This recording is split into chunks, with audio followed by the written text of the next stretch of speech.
whooping crane, tall, elegant, and just a little bit dramatic. With their striking white feathers, black wingtips, and a call that sounds like a bugle in a marching band, these birds make their presence known. But for a species that stands up to 5 feet tall, you'd think they'd be a little better at not almost going extinct. Yep. At one point, the entire whooping crane population was down to just 15 birds. 15! That's fewer than the number of people in line at a coffee shop at any given moment. But thanks to serious conservation efforts, captive breeding programs, and some very dedicated bird nerds, their numbers have climbed to around 800 today. Still rare, but way better than 15. Whooping cranes are the tallest birds in North America. They're basically the basketball players of the bird world. Long legs, great height, but questionable ball handling skills. They can have a 7.5-foot wingspan, which means they could pretty much hug you and 2 of your closest friends at once. They also live for decades. Some make it to 25 years old in the wild. That's longer than most of my houseplants survive. And if you're wondering why they're called whooping cranes, just listen to their call.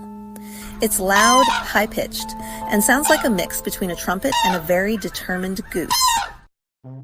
Their call can be heard up to 2 miles away, meaning these birds could broadcast gossip about you from the next town over. Whooping cranes are also serious travelers. Every year, they migrate over 2,500 miles between their breeding grounds in Canada and their winter homes along the Texas coast. Speaking of Texas, if you ever want to see whooping cranes up close, but not too close, because, endangered species laws, head to Port Aransas, Texas for the annual Whooping Crane Festival. Every winter, the Aransas National Wildlife Refuge, just north of Port Aransas, hosts the largest remaining wild flock of endangered whooping cranes. This makes it a prime destination for bird watchers and conservationists alike. This festival offers some of the best opportunities to see wild whooping cranes up close in their natural habitat. Hopefully doing something graceful, but also possibly just standing around looking confused. So, the reason we can still admire whooping cranes today is thanks to conservation efforts. Scientists have used captive breeding, reintroduction programs, and even ultralight aircraft to help young cranes learn migration routes. That's right. At one point, people were literally dressing up in crane costumes and flying tiny planes to show these birds where to go.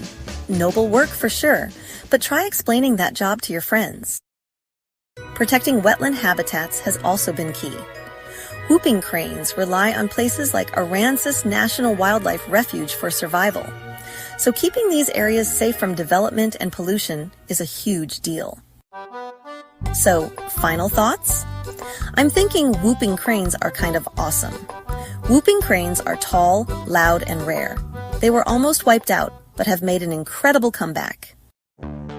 They migrate thousands of miles every year because they love a good road trip. They have their own festival in Port Aransas because if any bird deserves a party, it's them. And finally, conservation works, which means we can all do our part to protect endangered species. So next time you hear a weird, loud whooping sound, well, it's probably just an enthusiastic sports fan, but it could be a crane, and that would be pretty amazing. Thanks for watching.